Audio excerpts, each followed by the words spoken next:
Job లేక ఇబ్బంది పడుతున్నారా? అయితే మెడికల్ కోడింగ్ మీకు మంచి ఆప్షన్. వెంటనే కాల్ చేసి కోర్సులో జాయిన్ అవ్వండి.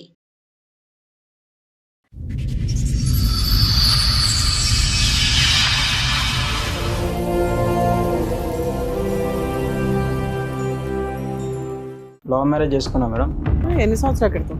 1.5 year అవుతుంది. మీ వయసు ఎంత? 22. 22. ఇంట్లో వాళ్ళని ఒప్పించి పెళ్లి చేసుకున్నారా? మేము వెళ్ళిపోయాం లేచి. 2 నెలలు 1.5 year మ్యారేజ్ లైఫ్. 19 years కి లవ్ స్టార్ట్ చేశాడు కుర్రాడు. ఎక్కడ పెళ్లి చేసుకున్నారు మీరు? గుడి దగ్గర. ఊళ్ళో మీరిద్దరు తాళి కట్టేసుకున్నారా? అయితే స్కూల్ బోనఫైడ్ తీసుకొచ్చి అమ్మాయికి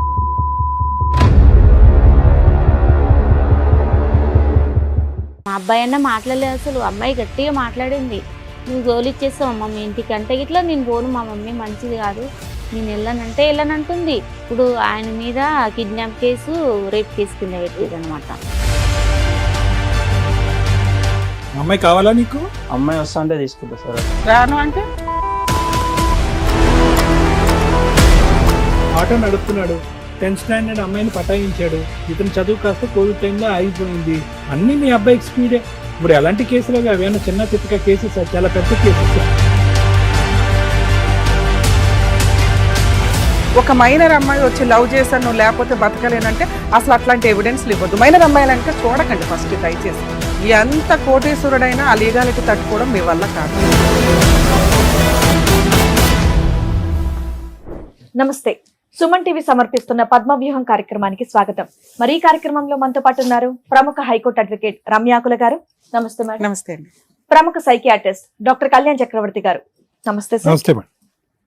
సార్, మేడం. మేడం సురేష్ గారు ఆయన సమస్య చెప్పుకోవడానికి ఇక్కడి వరకు వచ్చారు. ఆయన సమస్య ఏంటో అడిగి తెలుసుకుంటారు. సురేష్ గారు ఎక్కడి నుంచి వస్తున్నారు? మేము బాలాపూర్.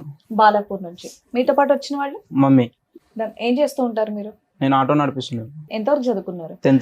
10th వరకు. ఎందుకు కంటిన్యూ చేయలేదు? అంటే అప్పుడు లాక్డౌన్ వచ్చింది, అట్లా ఆపేసిన వర్క్ చేసి. 10th పాస్ అయిపోయావు లాక్డౌన్ లో? తర్వాత రాసిన 10th. సో అప్పటి 15 అంటే ఇప్పుడు నీకు 21 అంతేనా వయసు? 22. 22. చెప్పమ్మా, ఇక్కడ వరకు దేనికి వచ్చావు, ఏంటి సమస్య? లవ్ మ్యారేజ్ చేసుకున్నా మేడం. లవ్ మ్యారేజ్ కూడా అయిపోయిందా? ఎన్ని సంవత్సరాల క్రితం? 1.5 year అవుతుంది. ఓహో. మీ వయసు ఎంత? 22. 22. అప్పుడే లవ్ మ్యారేజ్. నువ్వు ఆటో నడిపిస్తున్నావా? అమ్మాయి ఎలా పరిచయం అయింది? అంటే మేము ఉన్న ఏరియాలోనే ఉంటుండే ఇంతకు ముందు. ఇంట్లో వాళ్ళని ఒప్పించి పెళ్లి చేసుకున్నారా? లేదు, మేము వెళ్ళిపోయాం లేచి. మీరు ఎంతమంది? ఒక్కడే కొడుకు. మరి మీ అమ్మకి చెప్పి ఒప్పించుకోవచ్చు కదా, అంటే పారిపోయి చేసుకోవాల్సినంత అవసరం ఏముంది? మీ అమ్మ వాళ్ళ సైడ్ ఒప్పుకోలేదా? మీ ఇంట్లో వాళ్ళు ఒప్పుకున్నారా? లేదు. మీ నాన్నగారు ఏం చేస్తారు? నాన్నలే ఎక్స్పైర్ అయిపోయి. ఉన్నది అమ్మ ఒక్కటే. నువ్వు ఒక్కగాని ఒక కొడుకు పెళ్లి చూడాలని అనుకుంటది కదా, నువ్వు ఎవరిని తీసుకొచ్చినా చేస్తది కదా, ఎందుకు చెప్పలే ఆవిడకి? చెప్పుంటే కనుక చేసుండేదాను అమ్మ, నువ్వు దగ్గరుండి అంటే సరే ఒక్కడే కదా అన్నట్టు చేసుండేదానుగా. మరి ఇలా పారిపోయే స్టేజ్ వస్తుందని నువ్వు కూడా అనుకోలేదా?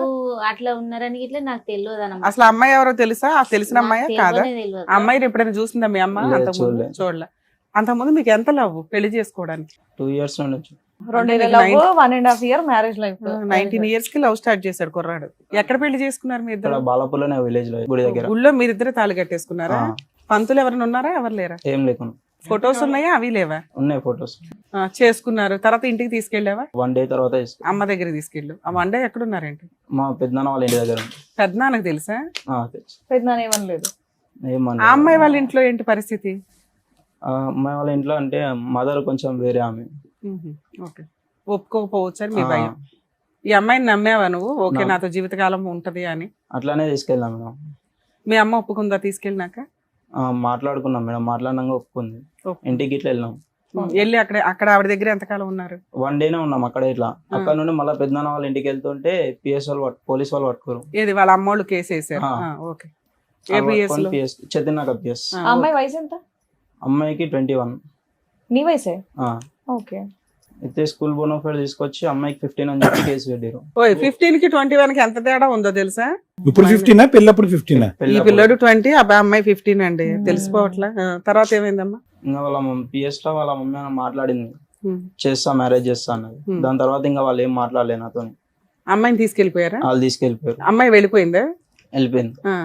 సో ఇప్పుడు అమ్మాయి వయసు 16.5, 16.5. మళ్ళీ మిమ్మల్ని కలపాడు అంటావు మమ్మల్ని. వాళ్ళు ఏమైనా కేసులు పెట్టారా మీ మీద? కేసే ఉంది మేడం. కేసు కాదు, పెళ్లి చేస్తాను అంది కదా, వాళ్ళ అత్తగారు పెళ్లి చేస్తాను మళ్ళీ అన్నంట కదా. వాళ్ళైతే చెప్పలేదు మేడం, పెళ్లి చేస్తాము అది మరి ఇది ఈయనకి ఎవరు నాతోనే చెప్పారు? చెప్పలేదు, ఆయనతోనే ఆమె వాళ్ళు చెప్పిందంట. ఆమె పోలీస్ చెప్పింది స్టేషన్ లో ఎఫ్ఐఆర్ ఎందుకు పెడతారు? మిస్సింగ్ కంప్లైంట్ విత్డ్రా అయిపోద్ది కదా. అవలేదా? ఏం కేసు ఉంది? ఇప్పుడు ఆయన మీద కిడ్నాప్ కేసు, రేప్ కేసు కింద పెట్టారు అనమాట. ఎఫ్ఐఆర్ కాపీలు ఆ ఏమైనా రోజు తెచ్చారా? అమ్మాయి ఆ, గట్టిగా ఉన్నాయి. మాట్లాడేది, మా అబ్బాయి అన్న మాట్లాడలేదు అసలు. అమ్మాయి గట్టిగా మాట్లాడింది, నువ్వు గోలు ఇచ్చేస్తావు అమ్మ మీ ఇంటికి అంటే ఇట్లా నేను పోను, మా మమ్మీ మంచిది కాదు, నేను వెళ్ళనంటే వెళ్ళనంటుంది. గట్టిగా మా అబ్బాయి అన్న మాట్లాడతలేడు, ఆమె అంత గట్టిగా మాట్లాడుతుంది. అంటే ఇక్కడే ఉంటాను, భర్తతోనే ఆ, ఉంటాను అని అంటది. అంటుంది. ఇప్పుడు ఫోన్ లో మాట్లాడుతుందా లేదా? మీ ఇద్దరి ఏం మధ్యన లేదు. కమ్యూనికేషన్ లేదు, ఏమీ లేదు. వాళ్ళు ఉన్న చోటే ఉన్నారా? అక్కడి నుంచి ఇల్లు మారిపోయారా? అక్కడ నుండి వేరే దగ్గరికి వచ్చారు మళ్ళా. వాళ్ళు మారిపోయారా, మీరు మారిపోయారు? మీరేం మీరు అక్కడే ఉన్నారు. మేము అక్కడే ఉన్నాం. వాళ్ళ నాన్న ఏం చేస్తాడు నాన్న? వాళ్ళ నాన్న ఇట్లా ఎక్స్పైర్ అయిపోయింది. తండ్రి లేడు. లేడు. అన్నదమ్ములు ఒక తమ్ముడు. సో అమ్మాయి 10th రాసే టైంకి నువ్వు పెళ్లి చేసుకున్నావు అంతే కదా? ఉమ్. 10th అమ్మాయిని పెళ్లి చేసుకున్నావు. ఇప్పుడు మీరు మాట్లాడి 1.5 year అవుతుందా? ఆ. అసలు Last కాంటాక్ట్ లో లేదు. ఏం ఇప్పుడు ఏంటి నీకు ఈ కేసు గురించి ఒకటి కాకుండా ఇప్పుడు ఆ అమ్మాయిని కూడా కలపాలనా? అమ్మాయి కావాలా నీకు? అమ్మాయి వస్తా అంటే తీసుకుంటా సార్. అట్లా రాను అంటే రానంటే కేసు కేసు కేసు మాఫీ విత్డ్రా అవుతుంది. చేయించాలా? మ్యాప్ చేపించేసాను. మామూలు కేసు అదేమన్నా? మీరు అడ్వకేట్ ని పెట్టుకున్నారా?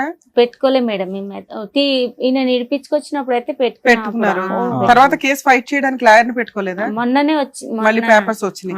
ఇంకా time ఉంది. 31 తారీఖే వచ్చినాయి ఆయన. సరే. సో మీరు మీ ఉద్దేశం ఏంటంటే అమ్మాయి వస్తే కాపురం చేస్తాం, పెళ్లి కంటిన్యూ చేస్తాం, లేకపోతే విడాకులు ఇప్పించేసి ఈ కేసు కూడా లేకుండా కేసు చెయ్యండి అనే. కొట్టేస్తారు. అట్లా. వాళ్ళు ఏమైనా డిమాండ్ చేశారా? 5 lakhs అడిగారు మేడం. 5 లక్షలు అడుగుతున్నారా? మేము ఏం మా దగ్గర అయితే ఏం లేదు మేడం. అంటే 5 లక్షలు ఇచ్చిన తర్వాత నేను కేసు విత్డ్రా చేసుకుని నీతో కాపురం చేస్తా? ఏం లేదు కేసు సార్, విత్డ్రా ఇంకా చేసుకుని విడాకులు, ఇంకా అంతే వీళ్ళ దృష్టిలో. జైలుకి వెళ్ళాడు ఈ కేసులో. ఆ, ఎన్ని రోజులు వెళ్ళాడు? 37 days ఉన్నా మేడం రిమాండ్. షూరిటీస్ ఎంత కట్టావు అమౌంట్? 50,000 మళ్ళా వేరే వాళ్ళు లాయర్లు ఉంటారంట కదా, వాళ్ళకు 20,000 చేసిన. వస్తే అమ్మాయి కాపురానికి రావాలి, సాయం. లేకపోతే కేసు తీసేయాలి ఆ. అంతే. ఏంటమ్మా ఏదో అంటున్నారు? గదే ఇక ఏదన్నా ఒకటి చేస్తే మేము ఏమన్నా చేయటం ఏంటమ్మా? చేయకుండా ఉండాలి ఆ అబ్బాయి. ఒక అట్లీస్ట్ చెప్పాలి కదమ్మా అమ్మా, మినిమం. ఆ రోజుల్లో షోలు అంటే- వింటున్నారా? మైనర్ అమ్మాయిల్ని టచ్ చేయొద్దు మొర్రో అని 100 సార్లు మొత్తుకుంటున్నాం. మీరు ఏ ఎపిసోడ్ చూసినా ఆడపిల్లల గురించి మాట్లాడేటప్పుడు ఇవి బేసిక్ గా చెప్తున్నాం కదా నాన్న. ఆమె ఇట్లా మాకు ఏమన్నా అట్లనే sense కదా ఉందా? సార్. ఆమెకు న్యాయం అప్పట్లో చేయాలి, ఫోన్ లో మనకు ఇవన్నీ ఏం న్యాయం లేవు. ఏం చేయాలి లేదు. కాదు. న్యాయం అమ్మాయి అంటే వయసు మీ ఎంత? దృష్టిలో? మీరు అమ్మాయి వయసు మర్చిపోయారు ఇక్కడ. నాకైతే తెలియదు. నీకు తెలియనప్పుడు ముట్టుకోకూడదు. ఆటో నడుపుతున్నాడు, 10th స్టాండర్డ్ అమ్మాయిని పటాయించాడు. ఇతను చదువు కాస్త కోవిడ్ టైంలో ఆగిపోయింది. అదే టైంలో ఈ అమ్మాయిని ప్రేమించడం మొదలు పెట్టాడు. 1 year ఆగే పని పాటు లేకుండా. తెలీదా అమ్మాయి 10th కి వెళ్తుంది, పరీక్షలు రాసుకుని వస్తుంది. ఆ అమ్మాయి పరిచయం అయింది. పరిచయం అయ్యేటప్పటికి ఆలోచించద్దా? తెలీదు, అంత తెలియని కొడుకేం కాదు. ఆ అమ్మాయి కూడా మాట్లాడి ఉంటది. తెలిసి తెలియని వయసు కాబట్టి, మైనర్ కాబట్టి మనం ఇప్పుడు అంటానికి ఏమీ లేదు. ఐ లవ్ యూ అంటే ఐ లవ్ యూ అంది. పోనీ పెద్దలకన్నా వీళ్ళు తీసుకెళ్లే బుద్ధి జ్ఞానం ఉండాలిగా. మీ అబ్బాయి అయినా నీ దగ్గరికి వచ్చి అమ్మాయి ఇలా ప్రేమిస్తున్నాను, నువ్వు కాదు కూడదంటావా? ఇప్పుడే నువ్వు అన్నావు, ఉన్నా ఒకే కొడుకండి, నేను కాదని ఎందుకు అంటానండి? ఒకప్పుడు దగ్గర అట్లీస్ట్ అప్పుడన్నా ఒక ఆలోచనకు వచ్చి ఉండేవాళ్ళేమో. పెద్దలు మాట్లాడుకుని, ఏమండి మా అమ్మాయి చదువు అవనియండి, మైనర్ అండి, ఇంకో 3-4 సంవత్సరాలు అవుతే కనుక మేజర్ అవుతుంది, అప్పుడు చట్టపరంగా మనం పెళ్లి చేయొచ్చు అనే ఆలోచన వచ్చి ఉండేదేమో. అన్ని మీ అబ్బాయికి స్పీడే. ఇప్పుడు ఎలాంటి కేసులు అవి? అవేనా చిన్న చిత్తగా కేసెస్? చాలా పెద్ద కేసెస్. పాపం ఆల్రెడీ 35 days జైల్లో రిమాండ్ లో ఉన్నాడు. అంత సులువైనటువంటిది కాదమ్మా ఇది. కలిసి మళ్ళీ ప్రయాణం చేయడానికి ఒక ఆలోచన ఎక్కడవుతుంది? అప్పుడు మెచ్యూరిటీ లేనటువంటి ఆడపిల్ల ఇప్పుడు వయసు పెరిగినా కూడా, రేపొద్దున పెళ్లి చేసుకున్నా కూడా ఇలా జైల్లోకి వెళ్ళింది. ఫస్ట్ ఐ లవ్ యూ అని చెప్పి నువ్వు లేకుండా ఉండలేను అన్నటువంటి ఆడపిల్ల ఈ రోజు ఏమో వచ్చి మళ్ళీ నేను వచ్చి కాపురం చేస్తాను అని అంటే కనుక, ఆల్రెడీ వెళ్ళి శిక్ష అనుభవించి జైలు నుంచి బయటకు వచ్చే వ్యక్తి ఏ విధంగా కాపురం చేస్తాడు? అమ్మాయికి ఏముంటది నమ్మకం వాళ్ళిద్దరి మధ్యన? సో ఇది నా వరకు అయితే కనుక ఇది కంప్లీట్ గా తొందరపాటు చర్య. వాళ్ళ తల్లిదండ్రులకు ఎలా ఉంటది? తండ్రి లేనటువంటి బిడ్డ. ఈ అబ్బాయి చదువు చెడగొట్టుకున్నాడు, ఆ అమ్మాయి చదువును కూడా పాడు చేశాడుగా. ఓకే సరే, అక్కడతో ఆగింది. పోనీ ఇప్పటికైనా వాళ్ళు ఒక అవకాశం ఇస్తున్నారు. కొద్దిగా డబ్బులన్నా ఏదైనా మాట్లాడుకుంటే మా అబ్బాయి జీవితానికి ఒక కాపాడుకునేటటువంటి వాళ్ళు అవుతారు. మళ్ళీ ఈ రోజు కలిసి ముందుకెళ్లి ప్రయాణం చేయటం అనేటటువంటిది అంత సులభమైనటువంటి కార్యక్రమం ఏమీ కాదు. అది అప్పుడు ఇమ్మెచ్యూరిటీ ఉంది, ఇప్పుడు కూడా ఇమ్మెచ్యూరిటీ అనే ఉంది. ఏ విధంగా స్వీకరిస్తాడు? ముందు నేను అందుగురించే మన దగ్గరకు వచ్చేటటువంటి చాలా యువతి యువకులకు మనం ఒకటే చెప్తున్నాం, ప్రేమించడం అనేటటువంటి చాలా సులభమైనటువంటి అంశం. ఐ లవ్ యూ అంటే ఐ లవ్ యూ. కొంతకాలం ప్రయాణం చేస్తారు, పెద్దలకు వాళ్ళకి కళ్ళు కప్పి అవి ఇవి కార్యక్రమాలు నడిపిస్తూ ఉంటారు. కానీ ఒక చోటుకు వచ్చిన తర్వాత అరే మనం చేసేటటువంటి తప్పేమో, మన ప్రేమ అనేటటువంటిది పెళ్లి రూపాన్ని దాల్చడానికి ఈ మెట్టు ఆ మెట్టు డిఫరెంట్ ఏమో, దీనికి పెద్దల అంగీకారం ఉండదేమో, ఒకప్పుడు పెద్దల్ని ఎదిరించి మనం పెళ్లి చేసుకుంటే తర్వాత వచ్చే సమస్యలు ఏంటో, దీనికి పెద్ద చదువులు సంజులు అక్కర్లేదు, మినిమం ఇంగితం మినిమం జ్ఞానం రావాలి. తెలీదా మీ అబ్బాయికి ఒక మైనర్ అమ్మాయిని చేసుకుంటే పరిణామాలు ఎలా ఉంటాయి? ఆ అమ్మాయి మాటలు నమ్మేశాడు, గుడ్డిగా బోల్తా పడ్డాడు. అరే నా తల్లి ఒకటే ఉంది, వెనక ముందు ఎవరు దిక్కు మొక్కు ఎవరు లేరు, అన్న తమ్ముళ్ళు ఎవరు లేరు, మా అమ్మ ఒక్కటే, ఏదన్నా నా మీద పడే ప్రభావం నా తల్లి మీద పడుతుందని ముందస్తు జాగ్రత్త అవసరం లేదా? వాళ్ళకి రెండు కోపాలు ఉన్నాయి. ఒకటి ఆడపిల్ల చిన్నదనే ఒక కోపం ఉంది, రెండోది ఏంటంటే వయసులో పెద్ద అయినటువంటి ఈ అబ్బాయి ఆ అమ్మాయిని మాటల గారెడ్లు వేసి ఇంట్లోంచి పట్టుకెళ్ళిపోయి తీసుకెళ్లిపోయాడు. ఆఖరికి ఆ వీధిలో ఉండలేక ఆ పరువుని తలెత్తుకోలేక వాళ్ళ ఆ వీధినే ఖాళీ చేసి ఉన్న ఇంట్లోని ఖాళీ చేసి వేరే చాటుకి వెళ్ళిపోయారు. వాళ్ళ మీద మామూలు పిడుగు పడిందా? చాలా పెద్ద పిడుగు పడింది వాళ్ళ జీవితాల మీద కూడా. మళ్ళీ ఇంకా పెళ్లి కావాల్సిన వాళ్ళు ఎంతమంది ఉన్నారో, తండ్రి లేనటువంటి ఒక వాతావరణం, ఒక బిడ్డను ఎంతో జాగ్రత్తగా కాపాడుకుంటూ వచ్చింది. నువ్వు చేసింది చిన్న పని ఏం కాదు సురేష్, చిన్న పని ఏమీ కాదు. ఈ రోజు తలదించుకుని నేను శిక్ష అనిపించానండి, బాధపడ్డాను నువ్వు అన్నా కూడా ఈ రోజు మళ్ళీ నీ కళ్ళెదురుకుంటే ఒక అవకాశం ఉంది. వాళ్ళు ఒక ఆఫర్ ఇచ్చారు, లేదంటే పరువు పోయినటువంటి మాకు ఈ రోజు ఏదైనా అబ్బాయికి బుద్ధి రావాలి, అబ్బాయికి శిక్ష పడాలనే విధం కాకుండా ఒక ఫైనాన్షియల్ ఆఫర్ ఇచ్చారు. నాకు తెలియదు ఈ అంశాలు, ఇవన్నీ లీగల్ అంశాలు, మాట్లాడచ్చో కూడా లేదు నాకు తెలియదు. దానికి సంబంధించినటువంటి నెగోసియేషన్ ఏదన్నా పెద్దల సమక్షంలో లేదంటే లా సమక్షంలో మాట్లాడటానికి అవకాశం ఉందేమో ఆలోచించుకోండి. కొత్త జీవితాన్ని ప్రారంభించండి. మళ్ళీ ఆ అమ్మాయి వచ్చి రేపొద్దున పెళ్లి చేసుకుని ఇవన్నీ వర్కౌట్ అవుతాయో లేదో తెలియదు. ఆ అమ్మాయి మేజర్ అయిన తర్వాత కూడా మీరిద్దరు కలిసి ప్రయాణం చేయాలనుకున్నప్పుడు చేదు జ్ఞాపకాలు చాలా బాధగా ఉంటుంది. మళ్ళీ అది ఇంపాసిబుల్. అంతకు మించి నేను thank you sir. Madam recent గా ఒక కేసులో అమ్మాయి హైఫై కాలేజీలో చదువుతుంది, 17 years. మళ్ళీ ఆ కాలేజీ ఏంటని అడగండి. మాక్సిమం ఈ రోజున మాక్సిమం కాలేజీలో చాలా కాలం నుంచి వింటున్నాం, బేసిక్ ఏవో డ్రగ్స్ కానీ లేకపోతే మత్తు కలిగేవి ఏవో వాడుతున్నారు. పబ్స్ కల్చర్ అనేది చాలా ఇదైపోయింది. యాక్చువల్గా మైనర్స్కి కొంతమందికి కదా అసలు మైనర్స్కి ఆల్కహాల్ ఇవ్వకూడదు. కొన్ని పబ్స్లో 16 years దాటిన వాళ్ళకి ఇవ్వడం అనేది ఇది కామన్గా నడుస్తూ వచ్చింది. ఆ అమ్మాయి రెగ్యులర్గా జిమ్కి వెళ్తుంది. ఆ జిమ్ ట్రైనర్ ఒక అతనితోటి ఫ్రెండ్షిప్. ఆ అబ్బాయికి 22 years 23 years. ఈ అమ్మాయి 17 years. ఈవిడే లవ్ చేసింది, ఈవిడే మీద పడింది, ఈవిడే ఎవ్రీడే నైట్ ఫోనులు చేసి అతన్ని బ్లాక్మెయిల్ చేసి ఎమోషనల్ బ్లాక్మెయిల్ చేస్తూ ఉంటుంది. నన్ను పెళ్లి చేసుకో, ఇక్కడికి రా, మన ఇద్దరం అక్కడ కలుద్దాం, పోయే రూమ్ బుక్ చేసుకుందాం, ఇంకేంది వీళ్ళు కంట్రోల్ చేసుకోలేక వీళ్ళు చేసే పని. ఒకరోజు ఆ అబ్బాయికి వెళ్ళటం కుదరకపోతే ఆ అమ్మాయి ఆ మత్తులో అమ్మాయి చేసిన పని పోలీసులకు ఫోన్ చేయడం, అలా వచ్చి అబ్బాయిని తీసుకెళ్లి అరెస్ట్ చేశారు. మొత్తుకొని చెప్తున్నాం, అమ్మాయి మైనర్ అయితే 18 years కూడా మైనరే, 18 కంప్లీట్ అయిపోయి 19లోకి రావాలి. అబ్బాయి మైనర్ కాబట్టి పోక్సో కేసు తప్పించుకోవడం కుదరదు. అబ్బాయి మేజర్ అయితే ఎలాగో తప్పించుకోవడం కుదరదు, మీకు తెలుసు. సో ఇలాంటి కేసుల్లో ఎలా ఉంటాయంటే, ఒక మైనర్ అమ్మాయి వచ్చి మీద పడినా కూడా మీరు ఆ సరౌండింగ్లో ఉండొద్దు. ఒక మైనర్ అమ్మాయి వచ్చి లవ్ చేశాను నువ్వు లేకపోతే బతకలేనంటే అసలు అట్లాంటి ఎవిడెన్స్లు ఇవ్వద్దు. మైనర్ అమ్మాయిలంక చూడకండి ఫస్ట్ దయచేసి. ఎందుకంటే ఎంత కోటీశ్వరుడైనా ఆ లీగాలిటీ తట్టుకోవడం మీ వల్ల కాదు. ఇక్కడ వీళ్ళకున్న అమాయకత్వం, వీళ్ళకే కదా 90% జనాలకు ఉండే అమాయకత్వం ఏంటంటే, ఆ అమ్మాయి వచ్చిందండి, ఆ అమ్మాయే మాట్లాడిందండి, ఆ అమ్మాయే మా అబ్బాయిని లవ్ చేసిందండి, నేను లేపుకెళ్ళి పెళ్లి చేసుకోకపోతే సూసైడ్ చేసుకుంటానని బ్లాక్మెయిల్ చేసిందండి, ఇదిగోండి వాట్సాప్ రికార్డ్స్, వాట్సాప్ మెసేజ్లు. ఆ అమ్మాయే పోలీస్ స్టేషన్కి వచ్చి అవును నేను ఈ అబ్బాయితో లేచిపోయా, నాకు ఆ అబ్బాయి లేకపోతే చచ్చిపోతా అంటే అమ్మగారిని తీసుకెళ్ళి చైల్డ్ హోమ్లో వేస్తారు. అంతేగాని లీగాలిటీలో ఈయన్ని తప్పించటం కుదరదు. ఎంత టాప్ మోస్ట్ అడ్వకేట్స్ అయినా కానీ లాలో మైనర్ అమ్మాయిని టచ్ చేస్తే ఆ కేసు చాలా సీరియస్. అందులోనూ వీళ్ళ మధ్య ఫిజికల్ రిలేషన్ ఉంటే ఇంకా పెద్ద కేసు. అర్థమవుతుందా మీకు? దయచేసి అర్థం చేసుకోండి. వీళ్ళ అమాయకత్వం ఏంటంటే, మేడం అమ్మాయి వచ్చింది, అమ్మాయి వెళ్ళింది, ఇద్దరు లవ్ చేసుకున్నారు, ఇద్దరు చేశారు కదా అబ్బాయికి ఎందుకు అంటే, ఒకప్పుడు తల్లి మైనర్ అమ్మాయిల్ని మ్యానిపులేట్ చేసి ఎలా పడితే అలా రేపులు చేసి కేసులే వేయకుండా 50 రూపాయలకి 50,000కి కూడా సెటిల్మెంట్లు చేసి బ్లాక్మెయిల్ చేసి వాళ్ళని చంపేసిన రోజులు కూడా ఉన్నాయి. పెదరాయుడు పంచాయతీలు జరిగేవి. ఆ లా అంత స్ట్రిక్ట్ అయింది. అమ్మాయే వచ్చి పోలీస్ స్టేషన్లో మీ అబ్బాయికి ఫేవర్గా చెప్పినా ఈ కేసు సెటిల్ చేయడం కుదరదు. మీరు 5 లక్షలు కాదు 10 లక్షల కాంపెన్సేషన్ ఇవ్వడం కూడా దండగా. అర్థమవుతుందా? ఈ కేసుల్లో కాంప్రమైజ్ అనేదే లేదు. వీళ్ళిద్దరూ పెళ్లి చేసుకున్నా కాంప్రమైజ్ లేదు, మేజర్లు అయిపోయిన తర్వాత. అర్థమవుతుందా? కోర్టు యాక్సెప్ట్ చేయదు. లా ప్రకారం కోర్టు పని ఏంటంటే పనిష్మెంట్ ఇచ్చేయడమే. 37 days జైల్లో ఉన్నారు. కోర్టుకు కూడా హ్యూమనిటికల్ గ్రౌండ్. ఇప్పుడు మాకు కూడా అర్థమవుతుంది అరే పాపం ఇద్దరు చేసిన పని, వాళ్ళకి ఏజ్ గురించి తెలియదు, ఇలా చేయకూడదని తెలియదు. ఈయనేదో ఆట తోలుకుంటున్నాడు, ఆ పిల్లది ఈ పిల్ల, ఆ అబ్బాయి 19 years ఏదో చెప్తున్నాడు నాకు స్టోరీ. కానీ అలాగే ఆ అమ్మాయి 15 ఏళ్లే.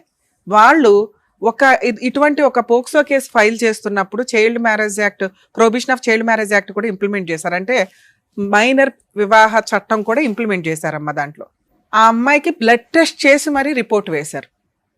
ఏజ్ అనేది ఆధార్ కార్డులో వీటిలోనే కాదు, డౌట్ వచ్చింది అనుకోండి మెడికల్గా బ్లడ్ టెస్ట్ చేస్తారు, ఏజ్ కన్ఫామ్ అయిపోద్ది, ఓ నెల అటు ఇటు తప్ప. ఆ అమ్మాయి 15 ఏళ్ళని అక్కడ క్లియర్గా బ్లడ్ టెస్ట్ రిపోర్ట్స్లో ఉంది. సో ఆ అమ్మాయి ఇష్టపడి కోర్టుకు వచ్చి అతను లేకపోతే నేను చచ్చిపోతాను అన్నా కూడా ముందు మీ అబ్బాయిని అరెస్ట్ చేసినాకే కోర్టు మాట్లాడుతుంది. సో ఇక్కడ ఈ కేసులో సెటిల్మెంట్ అనేది మర్చిపోండి. మరి ఏం చెయ్యాలి మేడం? అడ్వకేట్ని పెట్టుకోండి, ఫైట్ చేయండి. మీకు ఈ లీగాలిటీ తెలియచేయగలం తప్ప ఇప్పుడు అదర్ సైడ్ వాళ్ళతో ఫోన్ చేసి మేము మాట్లాడినాం తప్పది. సెటిల్మెంట్ మాట్లాడే రైట్స్ ఎవరికి లేవు ఇందులో. ఎవరు మాట్లాడాలి? కోర్టులోకి వెళ్ళిన తర్వాత మీ లాయరు ఏమ్మా మీకు ఆ మాత్రం మైనర్ చట్టం తెలియదా, మీరు ఎట్లా సెటిల్మెంట్ మాట్లాడారు అంటారు. అక్కడ పెదరాయిళ్ళు ఒకప్పుడు చెట్ల కింద కూర్చొని చేసిన పంచాయతీ ఇప్పుడు మేము చేసినట్టు అవుతుంది. నువ్వు మమ్మల్ని నమ్మి వచ్చావు, లా తెలుసుకో. ఎవరైనా నీకేం చెప్తారు? ముందు వాళ్ళకి 5 లక్షలు ఇచ్చేస్తే మ్యాటర్ సెటిల్ అయిపోద్ది అంటే ఏ కేసు అన్నా కాంప్రమైజ్ ఉంటుంది కదా అని. ఈ కేసులో సెటిల్మెంట్ లేదు. మీరు 10 లక్షలు ఇచ్చినా కూడా వాళ్ళు కోర్టుకు వచ్చి ఏం చెప్తున్నా, అమ్మాయే చెప్పింది, అమ్మాయి వాళ్ళ అమ్మా నానే వచ్చి ఏ తప్పు జరగలేదండి అని చెప్పినా కోర్టు యాక్సెప్ట్ చేయదు. ఎందుకంటే ఆ రోజు స్టేట్మెంట్ రికార్డ్ అయిపోయింది. నీ గొయ్య నువ్వు తవ్వుకొని ఇక్కడ దాకా మునిగావు. నీ లైఫ్ వేరు, ఈ కేసు వేరు. నీ లైఫ్తో పాటు ఈ కేసు కంటిన్యూ అవుతూ ఉంటుంది. అర్థమవుతుందా? 19 ఏళ్లకే నువ్వు ఒక కేసును మూటగట్టుకొని వతలకొచ్చావు. మరి ఈ కేసు నుంచి నేను బయటపడడానికి ఏ కొంచెం మార్గం లేదా? సెటిల్మెంట్ లేదు. హాస్టల్ విట్నెస్ అంటే తనకు సాక్ష్యాన్ని తనే తగ్గించుకోవడం కుదరదు. ఒక మైనర్ అమ్మాయి, ఆ అమ్మాయే చెప్పినా ఆ అమ్మాయిని హోమ్లో పెట్టి ఈయన జైల్లో పెడతారని చెప్పా. అర్థమవుతుందా? ఈ కేసులో అమ్మాయి మేజర్ అయిపోయిన తర్వాత వీళ్ళిద్దరూ పెళ్లి చేసుకుంటే కేసు నడుస్తూ ఉంటుంది. మీరు వాళ్ళతో సెటిల్మెంట్ మాట్లాడుకొని కేసుని ఎంత తక్కువ అంటే ఫిజికల్ రిలేషన్ లేదు అంటే మీ 50% కేసు తగ్గిద్ది. ఫిజికల్ రిలేషన్ మెడికల్ టెస్ట్లు కూడా వేశారు అందులో. బాబా ఆగల, ఎన్ని రోజులు కలిసి ఉన్నామంటే 1 రోజు అన్నాడు. మరి ఆ 1 రోజులు ఎక్కడ ఉన్నామంటే పెద్దనాన్న ఇంట్లో అన్నారు. పెద్దనాన్న మరి ఫస్ట్ నైట్లు అరేంజ్ చేశాడు, పెళ్లికి ముందే కలిశారు, నువ్వేం చెప్పొద్దు నాన్న ఇక్కడ తెలియదు. సో ఫిజికల్ రిలేషన్ ఉంది అని ఆ అమ్మాయి అబద్ధపు సాక్ష్యం చెప్పిందేమో. ఇది కొంచెం మీరు మెడికల్గా అడ్వకేట్ తోటి పర్మిషన్ పిటిషన్ వేసుకొని ఫిజికల్ రిలేషన్ లేదు అంటే ఈ కేసు 50% తగ్గిద్ది. ఇంకో 50% ఏంటంటే మైనర్ అమ్మాయితోటి పెళ్లి చేసుకోవడం, మైనర్ అమ్మాయితోటి తిరగడం, మైనర్ అమ్మాయిని ఎంటర్టైన్ చేయడం. దీనికి కొంచెం పనిష్మెంట్ ఒక 3 years 5 years 7 years అనుకోండి. ఓకే, అది వీళ్ళిద్దరూ మేజర్లు అయిపోయినాక పెళ్లి చేసుకుంటే కోర్టు కొంచెం హ్యూమనిటికల్ గ్రౌండ్లో ఆలోచిస్తుంది. అరే వీళ్ళిద్దరూ భార్యాభర్తలు కదా, కేసు కొట్టేదు, తక్కువలో తక్కువ పనిష్మెంట్ కన్ఫామ్. 5 ఏళ్ళు ఇవ్వడం వేరు, 7 years ఇవ్వడం వేరు, 7 ఏళ్ళు ఇవ్వడం వేరు, సంవత్సరం ఇవ్వడం వేరుగా. అర్థమవుతుందా?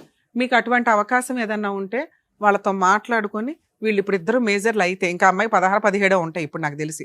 పూర్తిగా ఇంకో 3 years టైం ఉంది. ఆ 3 years కేసుని నడవనిస్తూ ఈలోపు సైమల్టేనియస్గా సెటిల్మెంట్ మాట్లాడుకుంటూ మేజర్లు అయినాక పెళ్లి చేసుకుంటే కేసు నడుస్తూ ఉంటుంది. ఎలాగో భర్త కోసం అమ్మాయి ఫేవర్గా చెప్తుంది, అత్తమామలు ఫేవర్గా చెప్తారు. అప్పుడేం మీరు ఎదురు 3 లక్షలు అట్లా ఇచ్చుకోవాల్సిన అవసరం ఉండదు. 2, కోర్టు కొంచెం కన్సిడర్ చేస్తుంది. అరే మేజర్లు అయిపోయినాక వీళ్ళు పెళ్లి చేసుకున్నారు, చట్ట ప్రకారం ఎంత తక్కువ ఇవ్వడానికి అవకాశం ఉందో అంత ఇస్తారు.